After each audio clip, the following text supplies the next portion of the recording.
दिल्लीतील जंतर मंतर येथे आंदोलन करणाऱ्या विद्यार्थ्यांवर झालेल्या कथित हल्ल्याच्या निषेधार्थ आणि आदरणीय प्रकाश आंबेडकर यांनी दिलेला बंदच्या हाकेला प्रतिसाद देत आज शेवगाव शहरात कडकडीत बंद पाळण्यात आला। या बंदामध्ये सर्वपक्षीय कार्यकर्ते, विविध सामाजिक संघटना आणि वंचित बहुजन आघाडीचे पदाधिकारी मोठ्या संख्येने सहभागी झाले। शहरातील प्रमुख मार्गांवरून निषेध मोर्चा काढण्यात आला।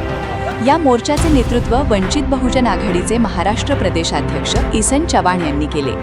आंदोलनानंतर झालेल्या सभेत विविध नेत्यांनी विद्यार्थ्यांवरील कथित कारवाईचा निषेध व्यक्त केला।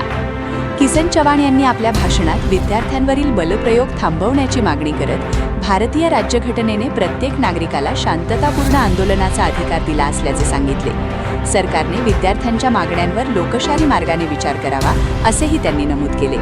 तसेच सरकारने विद्यार्थ्यांवरील कथित अत्याचार तातडीने थांबावेत, अन्यथा भविष्यात व्यापक जनआंदोलन उभे राहू शकते असा इशाराही देण्यात आला। या आंदोलनात ठाकरे गटाचे तालुकाध्यक्ष अविनाश मगरे, स्वाभिमानी शेतकरी संघटनेचे दत्ता फंदे, तालुकाध्यक्ष प्यारेलाल भाई शेख, भारतीय बौद्ध महासभेचे खोक्षे साहेब, राष्ट्रीय लहुजी सेनेचे गोरक्ष शिलार तसेच विविध संघटनांचे पदाधिकारी व कार्यकर्ते उपस्थित होते। मोर्चा शांततेत पार पडला असून शेवगावातील बंदला नागरिकांचा मोठा प्रतिसाद मिळाला।